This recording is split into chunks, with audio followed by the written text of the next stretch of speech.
A very special good evening to all of you.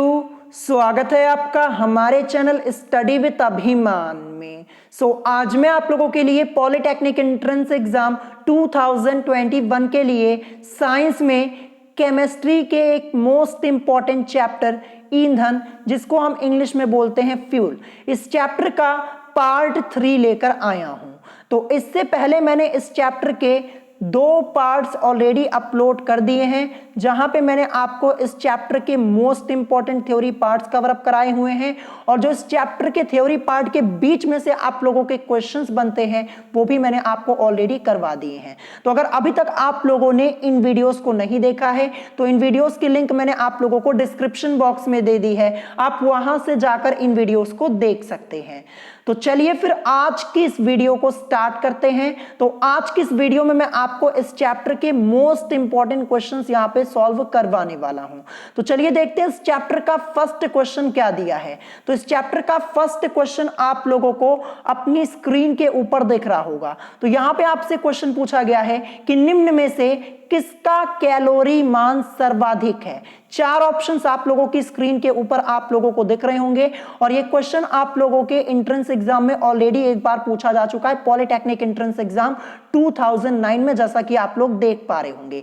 और मैं आप लोगों को बता दूं, ये क्वेश्चन आप लोगों से दूसरे तरीके से भी पूछा जा सकता है। कैसे पूछा जाएगा? आप लोगों से पूछ दिया जाएगा कि निम्न में से किसका कैलोरी मान की जगह आपको यहां पे ऊष्मीय मान लिखा हुआ मिल जाएगा। क्या मिल जाएगा? ऊष्मीय मान आपको यहां पे लिखा हुआ मिल जाएगा। तो ध्यान रखिएगा, क्वेश्चन आपका सेम ही होगा और इसका आंसर भी वही होगा। देखिए, ऊष्मीय मान को हम इंग्लिश में क्या बोलते हैं? कैलोरीफिक वैल्यू बोलते हैं। तो ध्यान रखिएगा, ठीक है। तो अगर आपसे ऐसे पूछ लिया जाए क्वेश्चन कि निम्न में से किसका ऊष्मीय मान सर्वाधिक है, तो क्वेश्चन आपका सेम ही रहेगा। तो इस क्वेश्चन का करेक्ट आंसर क्या हो जाएगा? इस क्वेश्चन का करेक्ट आंसर हो जाएगा ऑप्शन डी, यानी मेथेन। ये इस क्वेश्चन का करेक्ट आंसर हो जाएगा। ऑप्शन के अकॉर्डिंग यहां पे मेथेन जो है इसका कैलोरी मान सर्वाधिक है, ठीक है। तो मेथेन का कैलोरी मान कितना होता है, मेथेन का ऊष्मीय मान कितना होता है, अभी कल ही मैंने आपको बताया हुआ था। एक बार मैं फिर से आपको बता देता हूं। मेथेन का जो कैलोरी मान होता है ये होता है 55 किलो जूल पर ग्राम। ध्यान रखिएगा, 55 किलो जूल पर ग्राम होता है। इसको याद कर लीजिएगा, कल ही मैंने आपको बताया हुआ है, ध्यान रखिएगा। तो देखिए, ये क्वेश्चन आपसे 2 तरीके से पूछा जा सकता है। पहले तरीके से तो यहाँ पे लिखा ही हुआ है कि निम्न में से किसका कैलोरी मान सर्वाधिक है। दूसरे तरीके से कैसे पूछा जाएगा? आप लोगों से पूछ लिया जाएगा कि निम्न में से किसका ऊष्मीय मान सर्वाधिक है। तो चाहे कैलोरी मान पूछा जाए चाहे ऊष्मीय मान पूछा जाए, बात एक ही होगी। तो यहाँ पे ऑप्शन के अकॉर्डिंग जो मेथेन था इसका यहाँ पे कैलोरी मान सर्वाधिक है। कितना होता है? 55 किलो जूल पर ग्राम होता है, ध्यान रखिएगा। तो फर्स्ट क्वेश्चन का करेक्ट आंसर ऑप्शन डी हो जाएगा, ठीक है। अब चलिए इसके बाद देखते हैं next question, question number 2। Question number 2 आपसे यहां पे पूछा गया है कि निम्न में से सबसे अधिक ऊष्मीय मान है। अब देखिए, यहां पे आपका ऊष्मीय मान लिख गया, ठीक है। अगर यहां पे ऊष्मीय मान की जगह क्या लिख दिया जाए? कैलोरी मान लिख दिया जाए, तब भी क्वेश्चन आपका सेम ही रहेगा, क्योंकि ऊष्मीय मान और कैलोरी मान बात एक ही होती है, कल ही मैंने आपको बताया हुआ था। तो 4 ऑप्शंस आप लोगों की स्क्रीन के ऊपर आपको यहां पे दिख रहे होंगे। तो ऑप्शन के अकॉर्डिंग इस क्वेश्चन का करेक्ट आंसर क्या हो जाएगा? तो ऑप्शन के अकॉर्डिंग क्वेश्चन नंबर 2 का करेक्ट आंसर आपका हो जाएगा ऑप्शन सी, यानी ब्यूटेन। ये इस क्वेश्चन का करेक्ट आंसर हो जाएगा। आपसे यहां पे पूछा गया कि निम्नलिखित में से सबसे अधिक ऊष्मीय मान है, हमें यहां पे सबसे अधिक ऊष्मीय मान वाला बताना था ऑप्शन के अकॉर्डिंग यहां पे। तो जो ब्यूटेन है ये आपका करेक्ट आंसर हो जाएगा। ब्यूटेन इसका होता कितना है? 50 किलो जूल पर ग्राम लगभग इसका ऊष्मीय मान होता है, ध्यान रखिएगा। तो ऑप्शन सी यहां पे ऑप्शन के अकॉर्डिंग करेक्ट आंसर हो जाएगा। अभी कल ही मैंने आपको ऊष्मीय मान का पूरा टॉपिक डिटेल में पढ़ाया हुआ है, सभी ईंधनों के ऊष्मीय मान बताए हुए हैं। मैंने आप लोगों से कहा था याद कर लीजिएगा, इससे रिलेटेड क्वेश्चंस पूछे जाते हैं। तो क्वेश्चंस आप लोगों को यहां पे दिख रहे होंगे, ठीक है, जैसा कि आप लोग देख पा रहे हैं क्वेश्चन यहां पे है ना आपका। अब चलिए इसके बाद देखते हैं next question, question number 3। Question number 3 आपसे यहां पे पूछा जा रहा है कि निम्नलिखित में से से किसका ऊष्मीय मान न्यूनतम है? क्या पूछा गया आपसे? यहां पे आपसे पूछा गया है कि निम्नलिखित में से किसका ऊष्मीय मान न्यूनतम है। तो चार ऑप्शंस आप लोगों की स्क्रीन के ऊपर आप लोगों को यहां पे दिख रहे होंगे। तो क्वेश्चन नंबर 3, इसका करेक्ट आंसर क्या हो जाएगा? इसका करेक्ट आंसर हो जाएगा ऑप्शन सी, लिग्नाइट। ये इस क्वेश्चन का करेक्ट आंसर हो जाएगा। अब यहां पे लिग्नाइट लिखा हुआ है, इसको हम और किस नाम से जानते हैं? तो लिग्नाइट को हम भूरा कोयला के नाम से जानते हैं। ठीक है, भूरा कोयला, इसी के तो हम लिग्नाइट बोलते हैं। तो भूरा कोयला बोलिए चाहे लिग्नाइट बोलिए, बात एक ही होगी। कल ही मैंने आपको पढ़ाया हुआ था। ठीक है, तो भूरा कोयला या फिर लिग्नाइट, ये दोनों एक ही हैं, बस नाम यहां पे अलग अलग हैं। देखिए, भूरे कोयले को हम लिग्नाइट के नाम से जानते हैं या फिर लिग्नाइट को आप भूरा कोयला बोल सकते हैं। ठीक है, तो यहां पे ऑप्शन सी इस क्वेश्चन का करेक्ट आंसर हो जाएगा। ये भी क्वेश्चन आपका मोस्ट इंपॉर्टेंट है, ध्यान रखिएगा। ठीक है, यहां पे आपसे न्यूनतम पूछा गया था कि ऑप्शन के अकॉर्डिंग इन चारों में सबसे कम ऊष्मीय मान किसका होगा। तो यहां पे जो लिग्नाइट है इसका सबसे कम ऊष्मीय मान होगा, जिसको हम भूरा कोयला के नाम से भी जानते हैं। ठीक है, तो ऑप्शन सी इस क्वेश्चन का करेक्ट आंसर हो जाएगा। मोस्ट इंपॉर्टेंट क्वेश्चन है, ध्यान रखिएगा। ठीक है, अब चलिए इसके बाद देखते हैं नेक्स्ट क्वेश्चन, क्वेश्चन नंबर 4। तो क्वेश्चन नंबर 4 आप लोगों को अपनी स्क्रीन के ऊपर दिख रहा होगा। तो क्वेश्चन यहां पे आपसे पूछा गया कि एलपीजी के रिसाव का पता लगाने के लिए उसमें मिलाया जाता है। एलपीजी यहां पे लिखा हुआ है। एलपीजी का फुल फॉर्म क्या होता है? लिक्विफाइड पेट्रोलियम गैस होता है। मैंने आप लोगों को ऑलरेडी बताया है। हिंदी में क्या बोलते हैं? द्रवित पेट्रोलियम गैस बोलते हैं। ठीक है, तो यहां पे आपसे पूछा है कि एलपीजी के रिसाव का पता लगाने के लिए उसमें मिलाया जाता है। पॉलिटेक्निक एंट्रेंस एग्जाम 2009 में आपका यह क्वेश्चन पूछा जा चुका है। चार ऑप्शंस आप लोगों की स्क्रीन के ऊपर आप लोगों को यहां पे दिख रहे होंगे। तो इस क्वेश्चन का करेक्ट आंसर क्या हो जाएगा? थ्योरी पार्ट में ही मैंने आपको बताया था। इस क्वेश्चन का करेक्ट आंसर आपका हो जाएगा एथिल मरकैप्टन। क्या हो जाएगा? ऑप्शन ए इस क्वेश्चन का करेक्ट आंसर हो जाएगा। और एथिल मरकैप्टन, इसका फॉर्मूला क्या होता है? C2H5SH होता है। ये भी ध्यान रखिएगा, क्या होता है? C2H5SH, ये एथिल मरकैप्टन का फॉर्मूला होता है। ऑप्शन ए इस क्वेश्चन का करेक्ट आंसर हो जाएगा। अब चलिए इसके बाद देखते हैं next question, question number 5।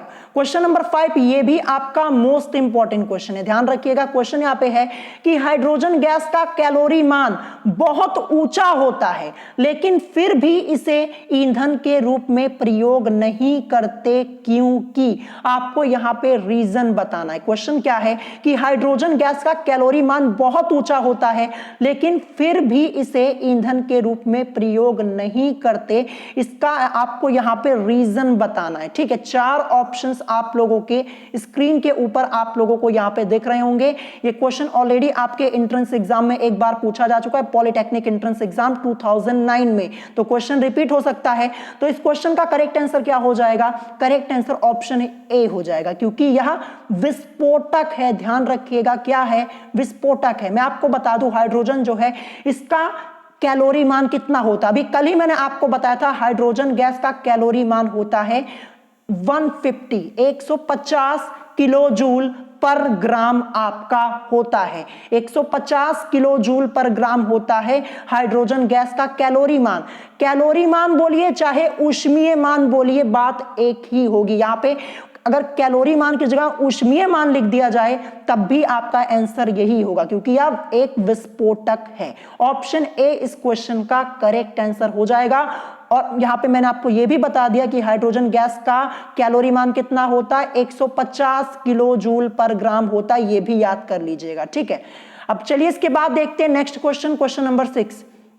Question number 6 आप लोगों को अपनी स्क्रीन के ऊपर दिख रहा होगा। क्वेश्चन यहां पे है कि सौर ऊर्जा का जो भाग पृथ्वी पर पहुंचता है वह कुल सौर का कितने प्रतिशत है, ये आपको बताना है। 47% है, 53%, 60% या फिर 100%। तो देखिए इस क्वेश्चन का करेक्ट आंसर क्या हो जाएगा? क्वेश्चन नंबर 6 का करेक्ट आंसर हो जाएगा 47%। ये आपका इस क्वेश्चन का करेक्ट आंसर हो जाएगा।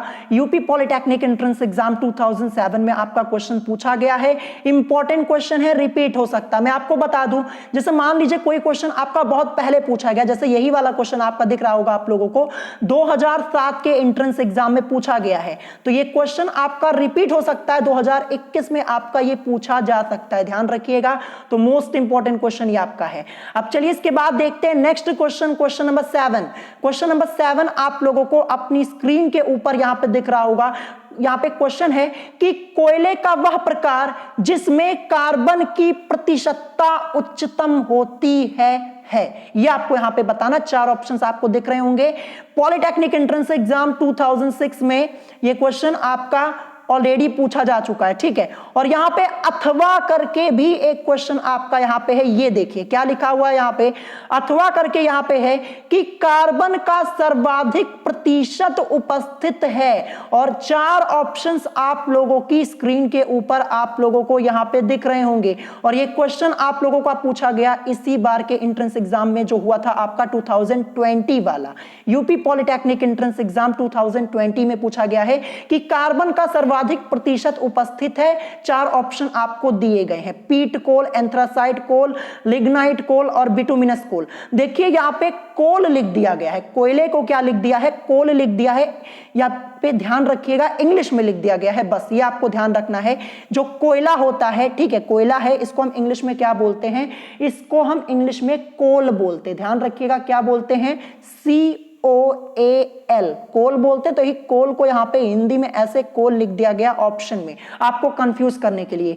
ये दोनों क्वेश्चन आपके एक ही हैं, बस पूछने का तरीका यहां पे क्या है, अलग अलग है। इसका आंसर तो आपका एक ही होगा। तो देखिए सबसे पहले यहां पे इसका आंसर बताता हूं कि कोयले का वह प्रकार जिसमें कार्बन की प्रतिशतता उच्चतम होती है, कौन सा कोयला होता है, एंथ्रासाइट होता है। करेक्ट ऑप्शन आपका यहां पे क्या हो जाएगा, करेक्ट ऑप्शन आपका हो जाएगा ऑप्शन ए, एंथ्रासाइट। ये इस क्वेश्चन का करेक्ट आंसर हो जाएगा। कितने परसेंट कार्बन होता है एंथ्रासाइट में, 96% होता है, जो कि उच्चतम है, सर्वाधिक है।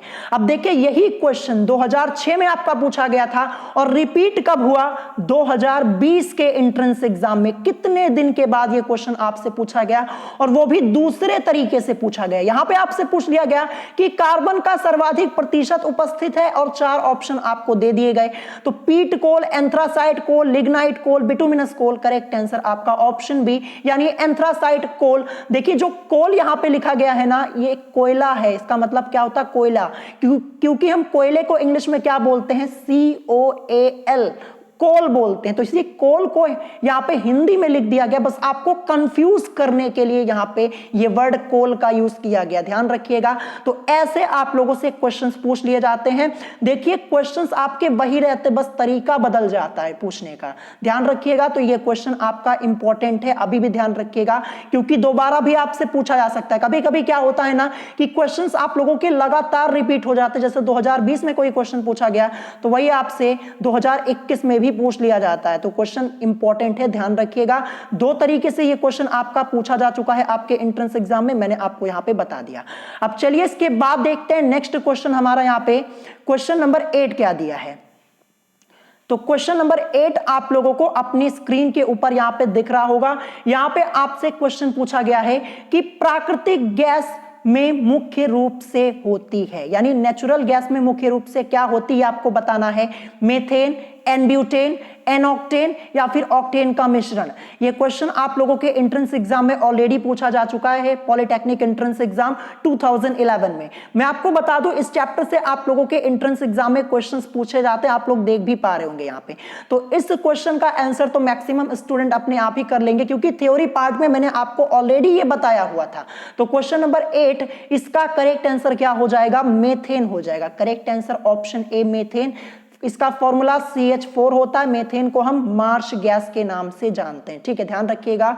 मेथेन को हम मार्श गैस के नाम से भी जानते हैं, ये भी आपसे क्वेश्चन के रूप में पूछा जा सकता है, ठीक है।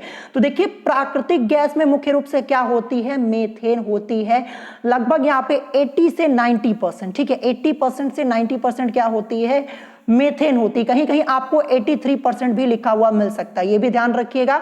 तो इस क्वेश्चन का करेक्ट आंसर यहाँ पे ऑप्शन ए मेथेन हो जाएगा। अब चलिए इसके बाद देखते हैं next question, question number 9। Question number 9 आपका दिया है कि मिट्टी के तेल का उपयोग ईंधन के रूप में किया जाता है क्योंकि यह, आपको यहाँ पे रीजन बताना है कि मिट्टी के तेल का उपयोग हम ईंधन के रूप में क्यों करते हैं, इसका रीजन क्या है ये आपको बताना है। तो यहाँ पे 4 ऑप्शंस आप लोगों की स्क्रीन के ऊपर दिख रहे होंगे। ऑप्शन ए दिया है कम वाष्पशील है, अधिक वाष्पशील है, ये ऑप्शन बी दिया, ऑप्शन सी ये सस्ता है। तो ये कोई रीजन नहीं हुआ, ये तो पहले से ये जो ऑप्शन सी आपका है ना, ये पहले यहां से हट जाएगा क्योंकि सस्ता ये कोई रीजन नहीं हुआ। और ऑप्शन डी दिया है बहुतायत में उपलब्ध है। तो इस क्वेश्चन का करेक्ट आंसर क्या हो जाएगा, क्वेश्चन नंबर 9, इसका आपका करेक्ट आंसर हो जाएगा ऑप्शन बी, यानी अधिक वाष्पशील है। ठीक है, क्या है, अधिक वाष्पशील है। मतलब क्या हो जाएगा, अधिक वाष्पशील से हमारा मतलब ये हो जाएगा, यानी जो ये मिट्टी का तेल है ये निम्न क्वथनांक वाला होता है। क्या होता है, निम्न क्वथनांक वाला होता है, इसीलिए तो अधिक वाष्पशील है। तो ऑप्शन बी इस क्वेश्चन का करेक्ट आंसर हो जाएगा। क्वेश्चन आपका मोस्ट इंपॉर्टेंट है, ध्यान रखिएगा। 2011 में ऑलरेडी आपके एंट्रेंस एग्जाम में ये क्वेश्चन पूछा जा चुका है। ठीक है, और आप लोग देख पा रहे होंगे इससे पहले वाला भी क्वेश्चन 2011 में आपका पूछा गया है, यानी 2 क्वेश्चन 2011 के एंट्रेंस एग्जाम में इस चैप्टर से आप लोगों से पूछे गए थे। अब चलिए इसके बाद देखते हैं next question, question number 10। Question number 10 आपका यहां पे दिया हुआ है कि एक आदर्श ईंधन की विशेषता है। यहां पे आपको बताना है कि एक आदर्श ईंधन की विशेषता है। यहां पे 4 ऑप्शंस दिए गए, इसी के अकॉर्डिंग आपको अपना आंसर करना है। यूपी पॉलिटेक्निक एंट्रेंस एग्जाम 2014 में आपका ये क्वेश्चन ऑलरेडी पूछा जा चुका है। तो ऑप्शन ए दिया है निम्न कैलोरी मान, ऑप्शन बी उच्च कैलोरी मान, ऑप्शन सी उच्च ज्वलनताप या ऑप्शन डी पर्याप्त बचे अवशेष। तो इस क्वेश्चन का करेक्ट आंसर क्या हो जाएगा, सिंपल सा क्वेश्चन है, उच्च कैलोरी मान। क्या हो जाएगा, उच्च कैलोरी मान। तो एक आदर्श ईंधन की जो विशेषता होती है, क्या होती है, उसका जो कैलोरी मान होना चाहिए उच्च होना चाहिए, ऊंचा होना चाहिए, ऊष्मीय मान अधिक होना चाहिए। ये तो मैंने आपको थ्योरी पार्ट में ही बताया। तो ऑप्शन बी इस क्वेश्चन का करेक्ट आंसर हो जाएगा, उच्च कैलोरी मान। ठीक है, अब चलिए इसके बाद देखते हैं next question, question number 11। Question number 11 आपका यहां पे है कि प्रोड्यूसर गैस के मुख्य अवयव हैं। आपको यहां पे बताना है कि प्रोड्यूसर गैस के मुख्य अवयव हैं। यूपी पॉलिटेक्निक एंट्रेंस एग्जाम 2017 में क्वेश्चन पूछा गया है। 4 ऑप्शंस आप लोगों की स्क्रीन के ऊपर आप लोगों को दिख रहे होंगे। तो मैं आपको सबसे पहले यह बता दूं, जो प्रोड्यूसर गैस है इसका दूसरा नाम क्या होता है, थ्योरी पार्ट में मैंने आपको बताया हुआ था। प्रोड्यूसर गैस, इसको अन्य किस नाम से हम जानते हैं, तो वायु अंगार गैस के नाम से जानते हैं। किस नाम से, वायु अंगार गैस के नाम से जानते हैं, ध्यान रखिएगा। ठीक है, तो यहां पे आपको प्रोड्यूसर गैस ना लिख के वायु अंगार ये भी लिखा हुआ मिल सकता है। वायु अंगार गैस के मुख्य अवयव हैं। आपको कंफ्यूज करने के लिए यहां पे क्या लिख दिया जाएगा, वायु अंगार गैस के मुख्य अवयव हैं, तब भी आपका आंसर सेम होगा। इस क्वेश्चन का करेक्ट आंसर क्या होगा, ऑप्शन सी होगा, यानी CO और N2, यानी कार्बन मोनोऑक्साइड और नाइट्रोजन। CO से मतलब कार्बन मोनोऑक्साइड और N2 से मतलब नाइट्रोजन हो जाएगा।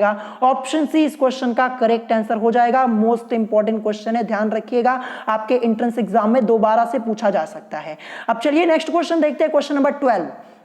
क्वेश्चन नंबर 12 आपका है यहां पे कि 2 ग्राम ईंधन जलकर 66 जूल तापीय ऊर्जा देता है। ईंधन का कैलोरी मान है, हमें यहां पे ईंधन का कैलोरी मान बताना है। सिंपल सा क्वेश्चन यहां पे पूछा गया है। कैलोरी मान की जगह यहां पे आपको ऊष्मीय मान भी लिखा हुआ मिल सकता है। तो चाहे कैलोरी मान लिखा हो चाहे ऊष्मीय मान लिखा हो, बात एक ही होगी। और कल ही मैंने आपको एक फॉर्मूला बताया हुआ था। क्या बताया हुआ था, यहां पे एक फॉर्मूला हमारा यूज होगा। कैलोरी मान पूछा गया है तो हम यहां पे कैलोरी मान बराबर लिखेंगे। ठीक है, कैलोरी मान बराबर आपका फॉर्मूला क्या हो जाएगा, अगर यहां पे ऊष्मीय मान पूछा होता तो ऊष्मीय मान बराबर लिखते, लेकिन कैलोरी मान है तो कैलोरी मान बराबर आपका यहां पे क्या हो जाएगा, फॉर्मूला आपका हो जाएगा मुक्त ऊष्मा। ठीक है, मुक्त ऊष्मा ये आपका ऊपर आएगा। ठीक है, मुक्त ऊष्मा, और अपॉन में आपका क्या हो जाएगा, अपॉन में आपका हो जाएगा पदार्थ की मात्रा। क्या हो जाएगा, पदार्थ की मात्रा। जो पदार्थ की मात्रा होगी वो आपकी किस में होगी, ग्राम में होगी। किसमें? ग्राम में होगी, यानी जी मैंने यहां पे लिखा है जैसा कि आप लोग देख पा रहे होंगे। तो फॉर्मूला क्या हो जाएगा? कैलोरी मान बराबर मुक्त ऊष्मा और अपॉन में पदार्थ की मात्रा, वो भी किसमें? ग्राम में। तो यहां पे देखिए क्वेश्चन में क्या लिखा है कि 2 ग्राम ईंधन जलकर 66 जूल तापीय ऊर्जा देता है। यानी मुक्त ऊष्मा कितनी यहां पे दे रहा है? 66 जूल, यानी 66 जूल दे रहा है। तो ये मैंने 66 लिखा मुक्त ऊष्मा की जगह, और अपॉन में पदार्थ की मात्रा, तो मात्रा कितनी दी है? 2 ग्राम ईंधन जल करना, यानी मात्रा कितनी है? 2 ग्राम है, तो अपॉन में आपका 2 हो जाएगा। तो देखिए मुक्त ऊष्मा क्या है? 66 जूल है। 66 जूल ये मुक्त ऊष्मा है, ये मैंने यहां पे लिख दिया। और अपॉन में यहां पे पदार्थ की मात्रा ग्राम में कितनी है? 2 ग्राम है, तो 2 ग्राम ये मैंने यहां पे लिख दिया। इसको सॉल्व कर लीजिए, 2 1 जा 2, फिर यहां पे 2 3 जा 6, 2 3 जा 6, कितना आ जाएगा? 33 जूल पर ग्राम आएगा। क्या आएगा? 33 जूल पर ग्राम। ये आपका इस क्वेश्चन का करेक्ट आंसर हो जाएगा। तो कहां पे दिया है 33 जूल पर ग्राम? ये आपका दिया है ऑप्शन ए में। ऑप्शन ए इस क्वेश्चन का करेक्ट आंसर हो जाएगा। ठीक है, तो देखिए यहां पे आपसे कैलोरी मान पूछा गया था, तो कैलोरी मान बराबर फॉर्मूला मैंने आपको क्या बताया? मुक्त ऊष्मा और अपॉन में पदार्थ की मात्रा जो होगी ग्राम में। अगर यहां पे ऊष्मीय मान लिखा होता तो ऊष्मीय मान बराबर वही फॉर्मूला लगाते, मुक्त ऊष्मा अपॉन में पदार्थ की मात्रा ग्राम में। ध्यान रखिएगा, तो यहां पे ऑप्शन ए इस क्वेश्चन का करेक्ट आंसर हो जाएगा। अगर ऊष्मीय मान पूछा जाएगा तब भी आपका यही आंसर होगा, 33 जूल पर ग्राम इस क्वेश्चन का करेक्ट आंसर हो जाएगा। आई होप आपको ये क्वेश्चन समझ में आ गया होगा। अब चलिए इसके बाद देखते हैं नेक्स्ट क्वेश्चन। यहां पे क्वेश्चन नंबर 13 क्या दिया है? तो क्वेश्चन नंबर 13 आप लोगों को अपनी स्क्रीन के ऊपर दिख रहा होगा। क्वेश्चन यहां पे है कि सामान्यतया ईंधन के रूप में किसे प्रयोग में लाया जाता है? ऑप्शन ए दिया है hydrogen gas, option B hydrocarbon, option C दिया ए तथा बी दोनों, और ऑप्शन डी दिया इनमें से कोई नहीं। तो देखिए हाइड्रोजन गैस, इसको तो ईंधन के रूप में हम जनरली यूज ही नहीं कर सकते, क्योंकि जो हाइड्रोजन गैस है देखिए इसका जो ऊष्मीय मान यानी कैलोरी मान होता है सर्वाधिक होता है। कितना होता है? 150 किलो जूल पर ग्राम। अभी मैंने आपको बताया ना, तो इसका यूज नहीं कर सकते क्योंकि ये विस्फोटक होता है, तो हम इसे सामान्यतया ईंधन के रूप में इसको नहीं यूज कर सकते। जब ये ऑप्शन आपका यहां से हट जाएगा तो बचा क्या? यहां पे ये बचा ऑप्शन डी और ऑप्शन बी बचा। तो करेक्ट आंसर आपका हो जाएगा यहां पे ऑप्शन बी, यानी हाइड्रोकार्बन। सामान्यतया ईंधन के रूप में किसे प्रयोग में लाया जाता है? हाइड्रोकार्बन को लाया जाता है। थ्योरी पार्ट जब मैंने आपको पढ़ाया था पार्ट 1 में, पहले दिन पार्ट 1 जब मैंने आपको पढ़ाया था इस चैप्टर का, जो पहला टॉपिक आपका था इसी से रिलेटेड था। अगर आपने पढ़ा होगा तो बड़े आसानी से आप लोग यहां पे आंसर कर पाएंगे। ठीक है, तो हाइड्रोकार्बन ये इस क्वेश्चन का करेक्ट आंसर आपका हो जाएगा। तो question number 13 correct answer option B. Hydrocarbon से मतलब क्या हो जाएगा? हाइड्रोकार्बन से मतलब हमारा हो जाएगा कार्बन तथा हाइड्रोजन के यौगिक, ये भी ध्यान रखिएगा। तो सामान्यतः ईंधन के रूप में किसे प्रयोग में लाया जाता है? हाइड्रोकार्बन को। तो ऑप्शन बी इस क्वेश्चन का करेक्ट आंसर हो जाएगा। हाइड्रोजन गैस नहीं, और ए तथा बी दोनों तो नहीं होंगे क्योंकि ए तो है ही नहीं, और ऑप्शन डी ये भी नहीं। तो करेक्ट आंसर ऑप्शन बी आपका हो जाएगा हाइड्रोकार्बन। अब चलिए इसके बाद देखते हैं next question, question number 14। Question number 14 है कि मिट्टी का तेल होता है। ऑप्शन ए द्रव ईंधन, हाँ द्रव ईंधन होता है, बिल्कुल सही है ये। फिर इसके बाद ऑप्शन बी दिया अधिक वाष्पशील, तो जो मिट्टी का तेल होता है वो अधिक वाष्पशील होता है, बिल्कुल सही है। फिर ऑप्शन सी दिया है निम्न क्वथनांक वाला, जी बिल्कुल निम्न क्वथनांक वाला भी होता है, तभी तो वाष्पशील होगा, अधिक वाष्पशील होगा। फिर ऑप्शन डी दिया ये सभी। तो देखिए मिट्टी के तेल में ये तीनों, जो ऑप्शन ए आपका दिया द्रव ईंधन, ये द्रव ईंधन भी होता है। ऑप्शन बी दिया अधिक वाष्पशील होता है, ये भी होता है। ऑप्शन सी दिया निम्न क्वथनांक वाला, ये भी होता है। ये तीनों प्रॉपर्टीज होती, तो करेक्ट आंसर आपका ऑप्शन डी यानी ये सभी हो जाएगा। यानी मिट्टी का तेल होता है, ये सभी प्रॉपर्टीज इसमें होती हैं। द्रव ईंधन भी होता है, अधिक वाष्पशील भी होता है, और निम्न क्वथनांक वाला भी होता है। जब ये तीनों प्रॉपर्टीज यहाँ पे होती, यहाँ पे तीनों गुण इसमें होते हैं, तो यहाँ पे करेक्ट आंसर आपका क्या हो जाएगा? करेक्ट आंसर आपका यहाँ पे हो जाएगा ऑप्शन डी, यानी ये सभी इस क्वेश्चन का करेक्ट आंसर हो जाएगा। ठीक है, क्वेश्चन ये भी आपका मोस्ट इंपॉर्टेंट है। इसमें क्या है ना, स्टूडेंट्स कंफ्यूज हो जाते हैं, क्या करते हैं तुरंत द्रव ईंधन पे टिक लगा देते और इस दोनों पे ध्यान नहीं देते हैं। तो गलती मत कीजिएगा, ये सभी गुण पाए जाते हैं, ध्यान रखिएगा। द्रव ईंधन भी होता है, अधिक वाष्पशील भी होता है, और निम्न क्वथनांक वाला भी होता है। तो ऑप्शन डी इस क्वेश्चन का करेक्ट आंसर होगा। चलिए नेक्स्ट क्वेश्चन देखते हैं, क्वेश्चन नंबर 15। क्वेश्चन नंबर 15 यहां पे है कि लकड़ी होती है।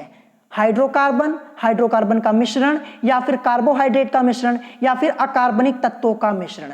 तो इस क्वेश्चन का करेक्ट आंसर क्या हो जाएगा? तो जो लकड़ी होती है ये कार्बोहाइड्रेट का मिश्रण होती है। ऑप्शन सी इस क्वेश्चन का करेक्ट आंसर हो जाएगा। यूपी पॉलिटेक्निक एंट्रेंस एग्जाम 2005 में आपसे ये क्वेश्चन ऑलरेडी एक बार पूछा जा चुका है। तो करेक्ट आंसर ऑप्शन सी हो जाएगा, यानी कार्बोहाइड्रेट का मिश्रण। ठीक है, क्वेश्चन ये भी आपका इंपॉर्टेंट है। अब चलिए देखते हैं next question, question number 16। Question number 16 आपका यहां पे है कि रक्त तप्त कोक पर भाप प्रवाहित करने पर कौन सी गैस उत्पन्न होती है। थ्योरी पार्ट में ही ये क्वेश्चन मैंने आपको करवा दिया है, आप लोग तुरंत आंसर बता पाएंगे। ठीक है, तो रक्त तप्त कोक पर भाप प्रवाहित करने पर कौन सी गैस उत्पन्न होती है, कौन सी गैस मिलती है? तो हमें मिलती है जल गैस, यानी ऑप्शन ए इस क्वेश्चन का करेक्ट आंसर हो जाएगा। देखिए यहाँ पे जल गैस को हम भाप अंगार गैस के नाम से भी जानते हैं। किस नाम से? भाप अंगार गैस के नाम से जानते हैं। तो देखिए यहाँ पे लिखा है ना कि रक्त तप्त कोक पर भाप प्रवाहित करने पर, तो आप यहीं से अपने क्वेश्चन का आंसर तुरंत आपको पता चल जाएगा। भाप लिखा, इसका मतलब भाप प्रवाहित करने पर क्या मिलेगा? भाप अंगार गैस तो उत्पन्न होगी, और भाप अंगार गैस को हम जल गैस के नाम से जानते हैं। फॉर्मूला क्या होता है इसका? CO प्लस H2, यानी कार्बन मोनोऑक्साइड प्लस हाइड्रोजन, ये आपका यहाँ पे फॉर्मूला होता है। ये मैंने आपको ऑलरेडी बताया हुआ है, जो कि यूपी पॉलिटेक्निक एंट्रेंस एग्जाम 2018 में ऑलरेडी पूछा गया था कि जल गैस का सूत्र क्या होता है। तो CO प्लस H2 ये होता है। तो ये क्वेश्चन आपका मोस्ट इंपॉर्टेंट है, मैंने आपको जितने क्वेश्चन यहाँ पे बन सकते हैं ऑलरेडी करवा दिए। ठीक है, अब चलिए इसके बाद देखते हैं नेक्स्ट क्वेश्चन, क्वेश्चन नंबर 17। यहाँ पे पूछा गया कि LPG मुख्यतः निम्न का मिश्रण है। देखिए यहां पे आपसे मिश्रण पूछा जा रहा है, ध्यान रखिएगा, मिश्रण पूछा जा रहा है, अवयव नहीं पूछा जा रहा है। यहां पे आपसे अवयव नहीं, यहां पे मिश्रण पूछा जा रहा है। ठीक है, तो यहां पे क्या पूछा गया कि LPG मुख्यतः निम्न का मिश्रण है। ऑप्शन ए दिया मेथेन तथा एथेन, ऑप्शन बी दिया मेथेन तथा हाइड्रोजन, ऑप्शन सी ब्यूटेन तथा आइसोब्यूटेन, ऑप्शन डी दिया एथेन तथा एथिलीन। तो ऑप्शन के अकॉर्डिंग इस क्वेश्चन का करेक्ट आंसर क्या हो जाएगा? करेक्ट आंसर आपका हो जाएगा ऑप्शन सी ब्यूटेन तथा आइसोब्यूटेन। ये मैंने आपको थ्योरी पार्ट में ऑलरेडी बताया हुआ है। ठीक है, तो LPG मुख्यतः निम्न का मिश्रण है। यहां पे मिश्रण पूछा गया और भी मुख्यतः पूछा गया यहां पे, ये भी ध्यान रखिएगा। ठीक है, एक क्वेश्चन आपका और बनता है, आपसे पूछ लिया जाता है कि द्रवित पेट्रोलियम गैस में मुख्य अवयव है, तो वो दूसरा क्वेश्चन आपका होगा और ये दूसरा है, ध्यान रखिएगा। यहां पे आपसे मुख्यतः मिश्रण पूछा जा रहा है, तो करेक्ट आंसर ऑप्शन सी यानी ब्यूटेन तथा आइसोब्यूटेन, ये इस क्वेश्चन का करेक्ट आंसर आपका हो जाएगा। क्वेश्चन आपका मोस्ट इंपॉर्टेंट है, ध्यान रखिएगा। अब चलिए इसके बाद देखते हैं next question, question number 18। Question number 18 पूछा गया कि द्वितीयक ईंधन का उदाहरण है। ऑप्शन ए प्राकृतिक गैस, ऑप्शन बी कोयला, ऑप्शन सी कोक और ऑप्शन डी दिया है पेट्रोलियम। तो इस क्वेश्चन का करेक्ट आंसर क्या हो जाएगा? क्वेश्चन नंबर 18, इसका करेक्ट आंसर क्या हो जाएगा? तो इसका करेक्ट आंसर आपका हो जाएगा ऑप्शन सी यानी कोक, ये आपका इस क्वेश्चन का करेक्ट आंसर हो जाएगा। ये सेकेंडरी फ्यूल का एग्जांपल है आपका, ऑप्शन के अकॉर्डिंग ऑप्शन सी आपका करेक्ट आंसर यहां पे हो जाएगा। ठीक है, अब चलिए इसके बाद देखते हैं next question, question number 19। Question number 19 आपसे पूछा गया कि प्राकृतिक गैसों का ऊष्मीय मान निम्न में से लगभग कितना होता है। लगभग पूछा गया है, ध्यान रखिएगा, और ऊष्मीय मान या फिर चाहे आपसे कैलोरी मान पूछा जाए, बात एक ही होगी। तो हमें इस क्वेश्चन का आंसर यहां पे ऑप्शन के अकॉर्डिंग यहां पे करना है। और कल मैंने आपको प्राकृतिक गैस इसका ऊष्मीय मान बताया हुआ था, क्या बताया था? 35 से 50 किलो जूल पर ग्राम होता है लगभग। तो यहां पे लगभग पूछा गया है, तो देखिए 35 से 50 किलो जूल पर ग्राम होता है, कल मैंने आपको बताया था। तो आपको यहां पे कौन सा ऑप्शन दिख रहा है? तो देखिए यहाँ पे 50 किलो जूल पर ग्राम दिया है ना, तो यही आपका करेक्ट आंसर हो जाएगा। ठीक है, क्योंकि 35 से 50 किलो जूल पर ग्राम होता है, 35 से 50 तक। देखिए 50 आपका यहाँ पे दिया है, तो यही करेक्ट आंसर हो जाएगा। हमें ऑप्शन के अकॉर्डिंग यहाँ पे आंसर करना था, ऑप्शन ए इस क्वेश्चन का करेक्ट आंसर हो जाएगा। अब चलिए इसके बाद देखते हैं next question, question number 20। Question number 20, ये क्वेश्चन आप लोगों का इंपॉर्टेंट है, ध्यान रखिएगा, इंपॉर्टेंट क्वेश्चन है। यहाँ पे आपसे पूछा गया कि निम्नलिखित ईंधनों में किसका ऊष्मीय मान अधिकतम है। यहां पे आपको कुछ ईंधन दिए गए हैं, इनका फॉर्मूला यहां पे लिखा हुआ है और आपको बताना है कि किसका ऊष्मीय मान यहां पे अधिकतम है। ठीक है, 4 ऑप्शंस आपके यही होंगे जो आपके यहाँ पे लिखे हुए हैं। तो ऑप्शन के अकॉर्डिंग मैं आपको बता देता हूं, क्वेश्चन नंबर 20 इसका करेक्ट आंसर क्या हो जाएगा, ऑप्शन सी हो जाएगा, C3H7COOH। इसको हम किस नाम से जानते हैं, मैं आपको नाम बता देता हूं। इसको हम जानते हैं ब्यूटेरिक अम्ल के नाम से। किस नाम से, ब्यूटेरिक, मैं आपको लिख के यहां पे बता देता हूं, ब्यूटेरिक अम्ल के नाम से हम इसको जानते हैं, ध्यान रखिएगा, ठीक है। C3H7COOH निम्नलिखित ईंधनों में से पूछा गया था कि किसका ऊष्मीयमान अधिकतम है, तो C3H7COOH जिसको हम ब्यूटेरिक अम्ल के नाम से जानते हैं, इसका यहाँ पे जो ऊष्मीयमान है सर्वाधिक है। देखिए ये जो आपका C3H7COOH लिखा है, इसको हम दूसरे तरीके से भी लिख सकते हैं। कैसे लिख सकते हैं, मैं आपको लिख के बता देता हूं, C4H8 और O2, ये इसको हम लिख सकते हैं। क्यों लिख सकते हैं, देखिए यहाँ पे C3 ये है और एक C आपका ये भी तो है, एक यहाँ पे और है, जैसा कि आप लोग देख पा रहे होंगे। तो C4 आपका हो जाएगा, H7 है, एक H यहाँ पे और है, तो कितना हो जाएगा, 7 और 1 8 यानी H8, और फिर OO यानी 2 बार O है तो इसको O2 लिख सकते हैं। तो ऐसे भी ऑप्शन में आपको लिखा हुआ मिल सकता है C4H8O2, कंफ्यूज मत होइएगा, यही आपका यहाँ पे करेक्ट आंसर हो जाएगा। और इसके अलावा जो अदर दिए गए हैं वो नहीं होगा, तो ऑप्शन सी इस क्वेश्चन का करेक्ट आंसर हो जाएगा। इसको हम ब्यूटेरिक अम्ल के नाम से जानते हैं, ध्यान रखिएगा, ठीक है। अब चलिए इसके बाद देखते हैं नेक्स्ट क्वेश्चन, जो कि आज का हमारा लास्ट क्वेश्चन है, क्वेश्चन नंबर 21। क्वेश्चन यहाँ पे है कि निम्नलिखित गैसों में किस गैस का ऊष्मीयमान सबसे अधिक है। 4 ऑप्शन आपको दिए गए हैं, option A hydrogen, option B methane, option C तरलीकृत पेट्रोलियम गैस या फिर आप द्रवित पेट्रोलियम गैस बोल सकते हैं, ऑप्शन डी दिया है बायोगैस, ठीक है। तो करेक्ट आंसर आपका क्या होगा, हाइड्रोजन होगा। मैंने अभी आपको ऊपर ही बताया और कल भी उस दिन भी बताया था जब मैंने आपको पार्ट 1 पढ़ाया था, और पार्ट 2 में भी मैंने आपको बताया था कि ईंधनों में जो हाइड्रोजन होता है इसका ऊष्मीयमान सर्वाधिक होता है। कितना होता है, 150 किलो जूल पर ग्राम। तो हाइड्रोजन इस क्वेश्चन का करेक्ट आंसर होगा, ऑप्शन ए इस क्वेश्चन का करेक्ट आंसर हो जाएगा, ठीक है। तो आज की इस वीडियो में मैंने आपको टोटल 21 क्वेश्चंस यहां पे सॉल्व करवा दिए हैं, लेकिन अभी भी इस चैप्टर में आपके कई इंपॉर्टेंट क्वेश्चन बचे हुए हैं और कुछ न्यूमेरिकल्स बचे हुए हैं जो कि मैं आपको कल की वीडियो में करवा दूंगा, ठीक है। तो अभी भी ये चैप्टर आप लोगों का कंप्लीटली फिनिश नहीं हुआ है, कल की वीडियो में ये चैप्टर मैं आप लोगों को कंप्लीटली फिनिश करवा दूंगा। तो अगर आज की वीडियो में आपको कोई बात नहीं समझ में आई हो तो आप मुझसे कमेंट करके पूछ सकते हैं, और अगर आज की वीडियो आप लोगों को पसंद आई हो तो वीडियो को लाइक करना मत भूलिएगा, और साथ ही साथ हमारे चैनल स्टडी विद अभिमान को सब्सक्राइब करना मत भूलिएगा। तो आज की वीडियो में इतना ही, मिलेंगे नेक्स्ट वीडियो में। Thanks for watching.